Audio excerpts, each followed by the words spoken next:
My wife is dead weight, Evan told his friends on our back deck, the same deck I sanded and stained by hand. 10 days later, a bright red sold rider clipped to the sign out front, and a stranger's key turned in my front door while I stood there with a dish towel in my hand. He'd sold our house, the one I patched and painted and paid for 2 jobs at a time, like I was luggage he could check to nowhere. I wasn't dead weight. I wasn't done. He thought I'd drift. But I was already stacking weight he'd have to carry every month, every bill, every step, until his own words lived on his shoulders. If you love stories like this, please subscribe, like, and open notification bell for more grandmother stories. We bought the little blue house on Elm the year our first granddaughter was born. It wasn't much, but it was ours. The porch leaned, the cabinets sagged, and the roof sighed when the wind came hard off the river. Evan saw problems. I saw a place to plant a life. I took a second job doing books for the bakery on Maple. I learned to stretch soup into the week and to roll paint in long, even lines after midnight. When Evan's dad got sick, I moved him into the guest room and learned the rhythm of pills, the lift of a tired body, the soft ways to turn pain into rest. Evan traveled. I stayed. I told myself that was our balance. I sold my grandmother's locket to cover a surprise car repair, bartered bookkeeping for shingles, and paid a crew in cash when the roof cried uncle in a storm. I saved the best coffee mug for Evan every morning and the sun side of the bed so his back wouldn't ache. On Saturdays I scrubbed floors until my knees hummed and spent the afternoon on the ladder because the top corners never paint themselves. I loved our house like a person. I learned her sounds, the click before the heater woke, the sigh of the back door in summer. I put our granddaughter's crayon drawings on the fridge. I tucked lavender in the linen closet. I kept the mailbox steady when winter iced the hinge. When Evan said he wanted to do something bigger, I nodded and peeled wallpaper. When he said we should move fast, I kept the books tight and the lights on. I didn't keep score. I believed love comes back around when you treat it like a home. Then he called me dead weight and sold the house under me. The first crack was small enough to step over. A contractor came to quote an open plan. I had the measurements ready. Evan waved me off with a smile. Don't bog him down. She handles the little stuff. The contractor chuckled politely and wrote the number on a card like I was part of the wallpaper. A week later the bank app stopped accepting my login. Evan said he'd consolidated the accounts for simplicity. I'll text you summaries, he said, and never did. When I asked, he grinned. Trust me. He took a reciprocating saw to the half wall between the kitchen and dining room on a Saturday morning, dust blooming like a storm. I said, Is that load-bearing? He said, Babe, I watched a video, and wedged a 2x4 under the ceiling like a crutch. He started inviting people over more often. The deck, my late-night sanding project, turned into his stage. You're lucky, he told the guys from work. She doesn't need much. They laughed. He lifted his beer. I carry the heavy stuff. A mortgage envelope came addressed only to him. Refinanced at a better rate, he said, tossing it on the counter. My name was still on the deed, but the paper in front of me pretended otherwise. Then the sign arrived. For sale, staked into our yard at 8 a.m. sharp. Testing the market, he said. We should act like adults. Our granddaughter's sandbox sat 3 feet away, sun-warmed and small. People walked through our rooms with shoes on. The agent spoke like I was a potted plant. Evan said, She'll love a condo. Less to manage. He did not look at my hands, raw from scrubbing grout. He asked me to sign a spousal acknowledgement. He slid the pen across the counter like it was a napkin. I pushed it back. He shrugged and kissed my cheek in front of company, the showy kind of affection that makes neighbors think the world is fine. The last small betrayal didn't look small at all. He joked at a barbecue, She's dead weight, loud enough to clink with the bottles. They laughed. I folded the dish towel and put it down like it might bruise. I didn't argue. I counted. Not minutes. Facts. Receipts. Photos. Names. He thought I was quiet because I had nothing to say. I was quiet because I had started keeping score. He made it public on purpose. Good news, he announced at the neighbor's cookout, lifting a plastic cup. Cash offer. We close in 10 days. The agent beamed. People clapped. Someone shouted, Drinks on you. Did you disclose the post? Asked Com. The temporary support he'd wedged under the ceiling leaned like a tired leg. He smiled wider for the crowd. Don't turn everything into a crisis, babe. I looked at the beam. I looked at our granddaughter's chalk drawings on the sidewalk, fading under feet. I looked at the man I married saying words I didn't recognize with my house at his back like a trophy. That night he said it again without the audience. You don't contribute. Not like I do. I'm done dragging you. He turned the TV up and fell asleep on the couch with his mouth open. I washed my hands the way I do before sewing a seam I refused to rip. I dried them slow. I took out a notebook and wrote a date. Then I wrote 3 names. Rosa, permits, Matt, engineer, Ellie, lawyer. I drew a box around them. 10 days is short when you're careless. 10 days is long when you're stacking weight. He thought he had moved me off the board. He didn't see the line cross my mind, a clean, cold thing. This stops here. He measured my worth with a laugh. I would measure his choices with paper. I started with Rosa, who runs the permits desk and brings me her taxes every April because numbers make her head swim. Do I need a permit to remove a wall? I asked. If you have to ask, she said. It was probably holding something up. I called Matt, a structural engineer with steady hands. He walked through the house, tapped the temporary post, climbed into the attic and came down with his mouth a hard line. He wrote a letter in simple words. Load path interrupted. Temporary support is not structural. Unsafe for long-term occupancy unless corrected with engineered beam and footings. I scanned it 3 times and tucked copies in a folder. For me, the city, the buyer's lender, my lawyer. Ellie, in a navy suit and mercy in her eyes, read the letter and nodded. We'll freeze any proceeds. You won't sign a thing. And if he tries to rush, we have this. She laid her finger on unsafe like it was a button. I photographed the post, the crack curling in the ceiling like a faint vein, the receipts from the roof I'd paid, the text thread with the roofer who thanked me for the extra 50 when his crew worked late to cover our kitchen in rain. I did not scream. I baked cornbread. I answered the hospice nurse's follow-ups for Evan's dad with a pen and a steady voice. I watered the plants. I added names to my list and dates to my folder. He told me I was dead weight. Fine. I would show him what weight really was. I didn't plan to make a scene at closing. I planned to place every pound of his choices right where banks and inspectors could feel it. 3 days before closing, the buyer's lender flagged the file. Underwriting had seen Matt's letter. One word turned their stomach. Unsafe. Lenders don't fund unsafe. They asked for a structural sign-off, a correction plan, and a city inspection. Without those, no money moved. Evan paced the kitchen, phone to his ear, performing 3 versions of himself at once. To the lender, it's cosmetic. To the buyer's agent, it's already fixed. To me, stay out of it. I did not answer the 3rd version. I set a glass of water on the counter for the city inspector and left Matt's letter by the fruit bowl. Rosa had slid our address to the top of the list with a sigh that sounded like friendship and fed-up love. Inspector Holt arrived with a clipboard and careful eyes. He looked like a man who'd seen houses survive storms because someone respected the math. He tapped the post with 2 fingers. Permit. Evan gave him a grin that works on salesmen, not on science. It's a half wall. Everybody does it. Everybody doesn't remove a load path without a beam, Holt said, writing neat notes. He printed a bright sticker in his truck and stuck it on the post like a flag. Stop work. Do not remove. I poured him water and pointed him to a chair because respect costs nothing and buys time.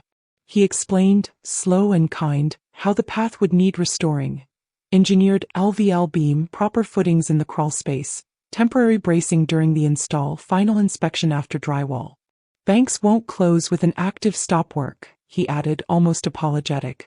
The buyer's agent called an hour later, polite blade in her tone. $35,000 credit to cover correction and delays or we walk. She attached an estimate. It wasn't padding.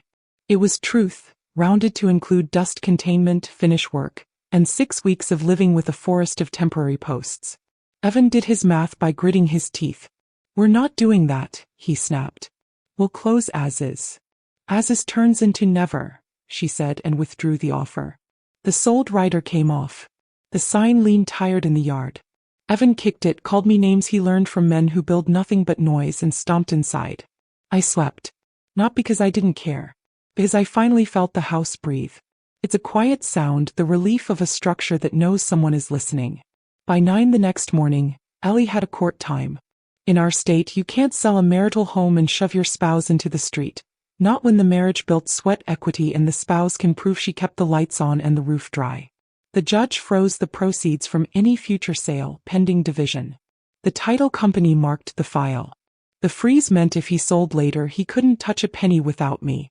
"You're trying to ruin me," he said, waving legal paper like it was holy writ.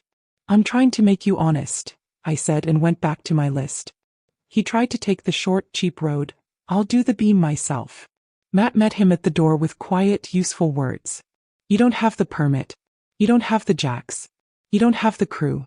If you force a beam without rail temp supports, you'll crack your floor, your ceiling, and maybe your back." Evan sank halfway into the idea, then climbed out when he pictured the pain. He hired the cheapest bid. I called the cheapest bid and asked what they planned to use for footing. "We usually just pin to whatever's there," the foreman said. I sent Matt's letter. "We'll do it right," the foreman said on the second call, voice smaller. The crew showed Monday with a beam that looked like a ship's rib. It took 4 men and pride to carry it to the porch. Evan stuck his shoulder under one end to prove something. The foreman said, "We've got it," the way men say, "sit down," without starting a fight. They raised temporary supports, each 2x braced and level, a small forest growing in my living room. They cut the slot and slid the LVL into place slow, meter by meter, like they were feeding the house a backbone.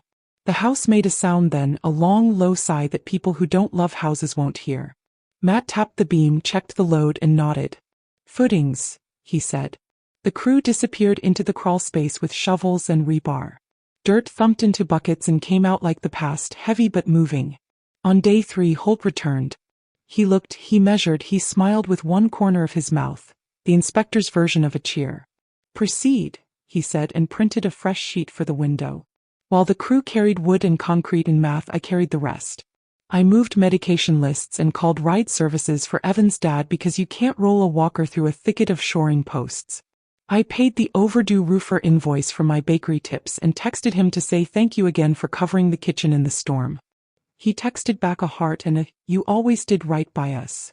Ellie filed a petition for temporary support, citing my lost hours caring for Evan's father, the household expenses I'd covered, and the court's interest in fairness while a sale stalled because of unpermitted work. The order came 2 days later with language men understand. He shall carry the mortgage. He shall carry storage. He shall carry temporary spousal support until the property is safely saleable. He stared at the line that repeated carry like a drumbeat. "I can't afford this," he said. "You told everyone you carry the heavy stuff," I said. "Tao you will." The crew finished the beam, patched the ceiling, and swept like their mothers raised them right. Holt came back with a ladder, tapped the new spine twice, and signed the final with a neat flourish. Released. The buyers called again, but the market had cooled. Their new offer was lower to account for the delay. Evan wanted to say no. The frozen proceeds order said yes. We closed in a quiet room with a title officer who liked tidy files. I did not sign anything I didn't need to. I did not touch a penny I hadn't earned by care. The check went to the court account like a stone into a deep pocket. On moving day, the elevator at Evan's new condo was out. He hauled 3 flights of boxes and 1 rolled rug that refused to bend. He looked up the stairs like they were judging him. I signed for a small rental with clean light and a landlord who answers the phone. I set my spider plant in the window and let the house say hello. Then I lifted 1 more weight and set it on his shelf. Ellie filed for reimbursement of non-marital funds used for marital improvements. The locket money, the cash tips I'd handed to the roof crew, the receipts I'd kept like prayers. The judge read the stack and nodded once. "Repay her monthly," he said. "Alongside support. The 1st of the month the support posted. The 5th the reimbursement. The 7th the storage bill called him instead of me. The 10th his HOA sent a notice. Do not store personal items in common areas." He texted me happy. I wrote back, "Carrying is hard. You said you could." I breathed. I baked. I slept. He lifted the heavy things now. And I watched him learn what weight actually feels like when it's yours. If you like stories like this, please subscribe, like an open notification bell for more real-life grandma stories. He said I was dead weight. So I put weight in the places that count. Not bricks. Not revenge fireworks. Paperweight. Calendar weight. Money weight. Care weight. The kind a man has to carry every single day until his own words live on his shoulders. The week after closing, the checks started landing the way the court ordered them to. Support on the 1st, reimbursement on the 5th. I didn't gloat. I paid the rent, stocked my pantry, and set aside what was left like a woman who knows storms don't ask permission. Evan texted me a photo of the condo elevator with a sign on it. Out of service. 3 flights, no lift. Carrying is hard, I wrote back. You said you could. He didn't answer. He didn't have to. He was learning. What he hadn't learned yet was that our house had been holding more than pictures and a bed. It had been holding his father. For years I had been the one to lift, bathe, schedule, soothe. Quiet, unpaid labor, the kind love wears to keep from squeaking. I stopped. I didn't make a speech. I sent a single text. Your dad's follow UPS are every other Thursday. I have cleared my name off the caregiver forms. The agency will start when you authorize and pay their rate. He called me furious, then scared. I can't. I have work. I don't know how to. You told everyone you carry the heavy stuff, Evan. This is heavy. Start here. On the first Thursday, I watched from my kitchen window as he tried to guide his father down the steps with one arm under his elbow and a hand on the walker. His father flinched when the front wheel caught the rug. They both froze, a statue that looked like pride trying to learn humility. I went to the porch not to help but to offer the thing that would keep them safe. Authorize the agency, I said. They'll be here in an hour. I can't be. He looked at me, eyes raw. He nodded once. The call took 2 minutes that should have happened months ago. A woman in purple scrubs arrived before lunch and showed him how to lift from the hips, not the back. She gave him a handout. She gave him an invoice. She left him with both. I put the kettle on. I did not cry. I let the house be quiet around me and felt the weight shift to the person who had claimed it. He tried to throw a weight back at the court next. I can't afford this support, he told the judge in a voice that tried to sound responsible. The market changed. The sale fell through and delayed everything. She sabotaged me. Ellie leaned forward with calm paper. She slid the inspector's stop work photo, the engineer's letter, the timeline of the lender's withdrawal, the new offer, the signed release. He violated code, she said simply. The delay is the direct consequence of his unpermitted work. She didn't sabotage anything. She documented the truth. The judge did not raise his voice. He didn't have to.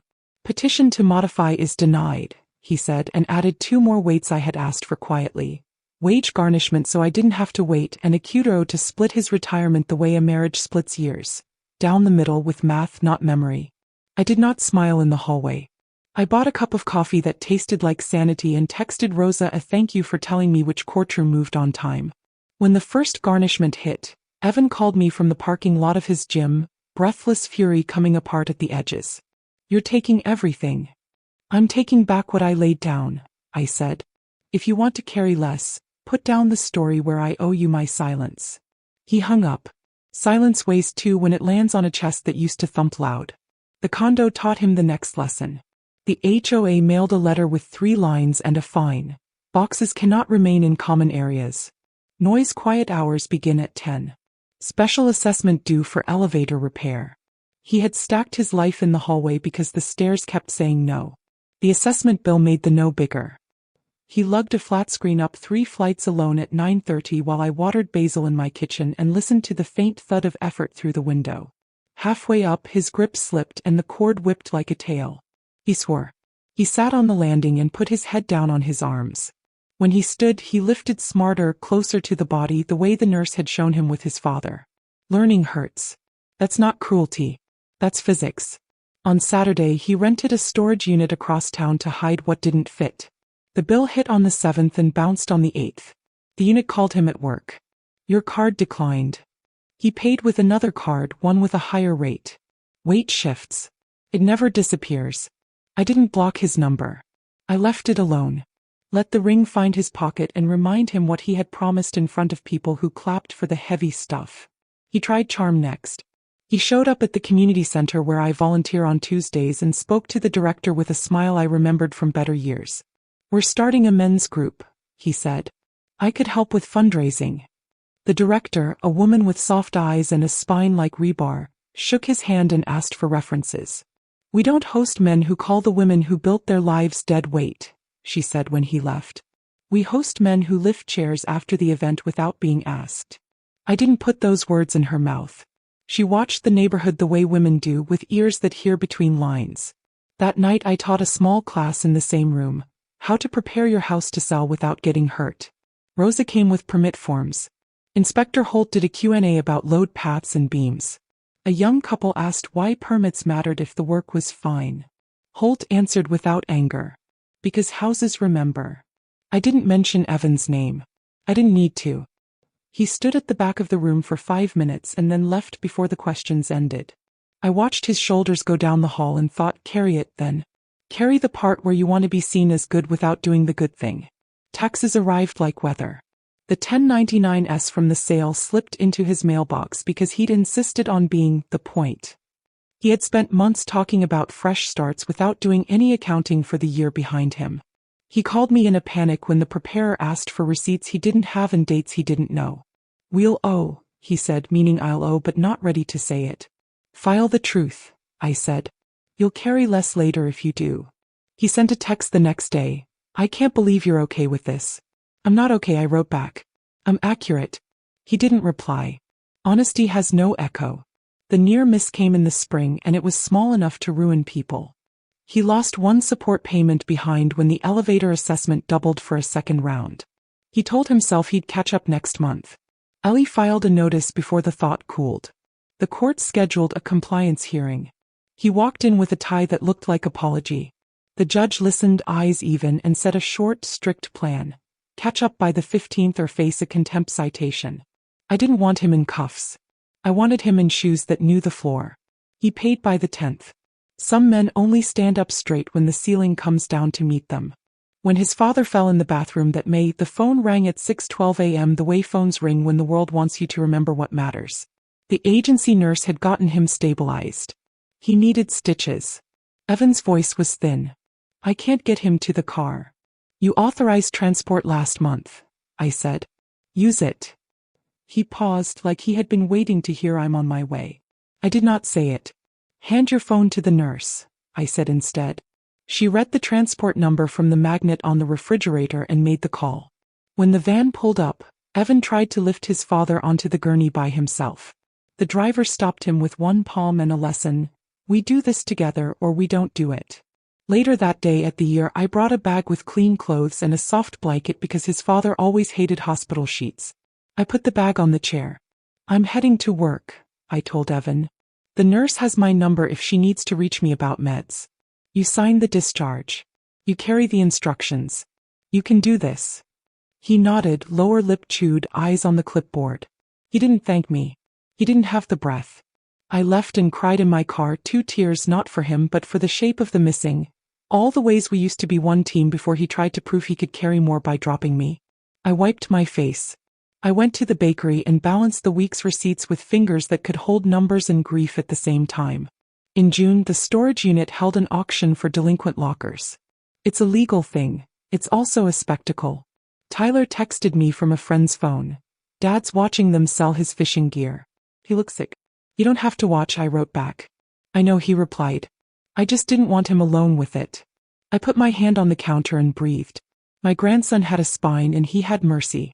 Maybe you don't get to pick the man your son becomes, but you can still plant something the next row down. That night, Tyler ate spaghetti at my little table, long legs folded like a foal's. Do you hate him? He asked. No, I said. I hate what he did. I hate that he called care weight like it was a punishment. But hate is heavy too. I don't carry it. What do you carry? The part that belongs to me, I said. The work. The truth. He nodded like that made a map. Summer baked the sidewalks and softened everything that wasn't nailed. The condo's elevator came back for a week and broke again. The HOA sent another special assessment. Evan took a side job stocking shelves at the big box store overnight. I know because I saw him at 6 a.m., walking out with the other men, shirts damp, hands cracked, faces open like clocks that had learned how long a night can be. He didn't see me. I was in my car with the sun in his eyes. I didn't take a picture. I didn't tell anyone. This wasn't about humiliating him. It was about math and memory and the message he had taught himself. If you brag about carrying, you should learn how. He slept through the morning and missed a nurse visit. The agency called him and then called me. We can't reach him. We're worried. You reached the wrong person, I said. He's the client now. Leave him a note on the door. He will adjust. He did. He bought a paper calendar and taped it eye level. He learned to set reminders to put meds into a weekly box, to write call Holt when he got another letter about a minor code follow-up on the beam, final photo upload required. He texted me a picture of the sticker when he completed it. Satisfied? He wrote. Safe. I wrote back. That's the word I care about. The divorce finalized in September with a settlement that read like a ledger. The condo to him, the rent house to me, the retirement split, the proceeds from our house held until fees and taxes squared up, support at the same number, insurance on his father moved to his column because that is where the caregiving now lives. The judge asked if we had anything to add. I said no. Evan tried to speak and stopped when the words didn't trust him. In the hallway, he leaned against the cinder block wall like a man who had finally learned that standing up requires more muscles than sitting in judgment. Do you feel better? He asked, not unkindly. I feel balanced, I said. That's not the same. It's better, I said. Better lasts. He swallowed. He nodded. He walked away and did not look back. Some stories don't end so much as they stop needing to be told out loud. I grew lighthouse in the quiet that followed. A simple service I'd built in my rental's spare room. Checklists, permit guides, referrals to engineers and honest contractors. A little grant fund from the settlement for elders who needed one inspection to keep a buyer from walking. I kept the price low and the voice kind. Rosa sent people my way when her desk got clogged with fear. Holt came to 2 more classes and sat on a metal chair with his clipboard balanced on one knee, answering questions with the patience of a man who knows a little knowledge can hold up a ceiling. I didn't put my picture on the flyers. I put a seam of truth there instead. Carry what matters. Let go of the rest. Word spread. Not the loud way. The right way. A widow named Mrs. Hahn took my list and sold her bungalow without getting hurt. A retired bus driver named Carl brought me cinnamon rolls and a dozen questions. We got him a permit for a ramp and a neighbor to build it. A nurse named Alma paid for 2 hours of my time and left with a plan that made her shoulders drop an inch. I took their checks and sent thank you notes with lines I meant. You did this right. You made the house proud. Sometimes, late at night, I wondered who I might have been if Evan had treated me like a partner instead of ballast. Then I tucked the thought in a drawer. I was too busy being the person I had decided to be. The last weight I set in his hands was small and permanent. I updated my will. The lawyer slid the final draft across her desk. Tyler would inherit the little rent house when he turned 21, along with the lighthouse fund that could keep growing without my fingers on it. Evan would get nothing except a letter clipped to the back. It wasn't cruel. It was clear. I wrote it in my own hand. You told the world I was dead weight. You taught me to stop carrying what isn't mine. I have left you the only burden I believe you can lift. Your own life. Carry it well. I sealed the envelope and placed it in the file. I slept like people do when a room finally holds the right furniture. Fall came and with it the call that said the condo was past due on the latest assessment and the HOA was stepping into liens. He took another overnight shift. He pushed a dolly stacked with boxes that said seasonal down an aisle so long it looked like a future. He learned to stretch a back without boasting and to count cases without lying. He learned to say, thank you, when the janitor opened a door with a key he didn't have. He learned to hold elevator doors for old women in hospitals and to keep his voice low when a nurse spoke. He stopped texting me pictures of problems like they were mine. He sent one message in November and it was only 5 words. He likes the blanket. Thanks. I wrote back 6. He did the rest. Keep going. Tyler came by after school and did his homework at my table. He told me he joined the construction trades elective.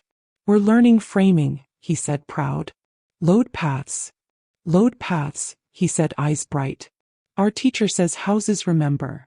They do, I said and smiled at the way words can circle back and mean more the second time.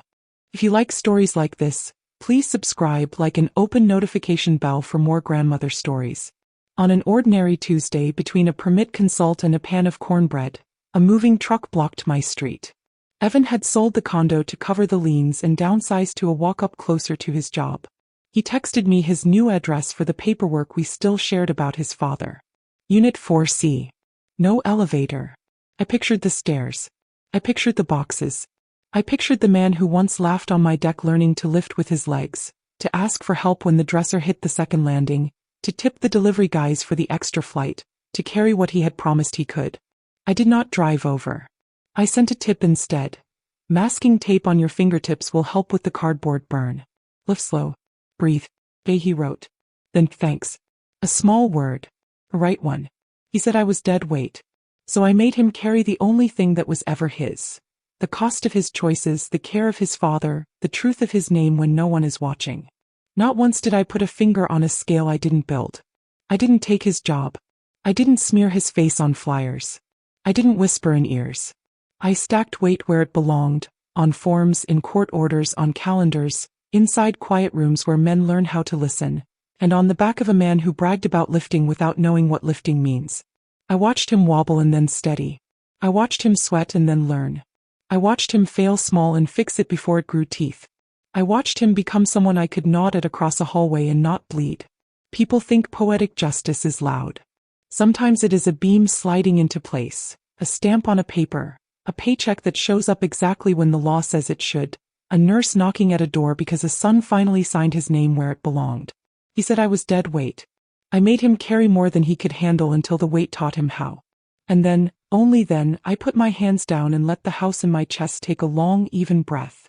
The day the last check from the court cleared into my account, I stood in my kitchen with the paper still in my hand and thought about the blue house on Elm. Not the way it ended, the signs, the strangers walking through with their shoes on, but the way it felt the first night we slept there. The porch light was too bright, the curtains were too thin, and the wind came off the river with a voice I hadn't learned yet. Evan's arm was heavy over my waist, and I remember thinking, we'll grow into this place. I had grown. He had too, but in a different direction. I set the check on the counter and opened the window above the sink. The street smelled like fresh rain on warm concrete. A boy pedaled by on a red bike too big for him, his knees wide, his face determined. Balance doesn't come all at once. You lean, you correct, you keep moving. I thought of all the ways I had leaned, not to fall but to shelter. Stretching soup, bartering bookkeeping for shingles, giving the sun side of the bed to his back. And I thought of the moment he took the roof from over us like he was shaking off a coat. For a long time I kept asking myself why. Why dismantle what we built? Why turn the word partner into a weight? It's a hollow question. The answers change nothing. So I traded the question for a truth. You can love someone and still refuse to carry what isn't yours. Evan carried now. He carried his father's appointments, his own bills, the weight of his promises in a court order that never once said my name like a favor. He carried the quiet that follows when no one claps for you, the kind of quiet that teaches you whether you meant what you said. And I carried too, but only what belonged to me. My work. My rent house. My grandson's laughter when I taught him how to bake bread without burning the bottom. The spider plant in my window throwing out new shoots like green flags. The lighthouse fund growing small but steady on the corner of my desk. Sometimes at night I'd catch myself tracing the grooves in my grandmother's locket, the one I'd sold to keep our car running. I'd think about that roof crew, their boots lying by my door, their thanks when I tipped them extra for working through the storm. That's the kind of weight I'll always be proud to have carried. I didn't hate Evan. I didn't even wish him ill. The truest revenge had already happened. He got exactly what he said he wanted, to carry the heavy stuff. And now he knew what it really meant. The blisters, the bills, the endless stares. The ache in the spine that no one sees. I never saw the condo. I didn't need to. I heard enough from Tyler to know there was no magic elevator, no soft landing. Just a man learning box by box, bill by bill that there's no shortcut to strength. When people in town asked about him, I kept it simple. He's carrying what's his. Some nodded, some frowned. Everyone knew what that meant in their own lives. On the 1-year mark of leaving the blue house, I walked past it on my way to the farmer's market. The porch had a new coat of paint, the mailbox was straight, and someone had planted marigolds along the walk. I didn't feel a twist in my gut. I felt glad. Houses deserve someone who will listen to them breathe. I turned toward home, my home, with a bag of tomatoes under my arm and the afternoon sun on my back. I thought about weight again, how it can crush you if you pretend it's not there, but how it can also build you if you choose the right pieces to keep. Evan once said I was dead weight. But I was never dead. And weight handled right can make you stronger. So I keep my hands open, ready to lift what matters and set down what doesn't. I don't need applause. I don't need him to admit he was wrong. I just need the balance I built with my own 2 hands, one measured load at a time. Peace isn't the absence of weight. It's knowing exactly which parts you're willing to carry. If you like stories like this, please subscribe, like, and open notification bell for more grandmother stories.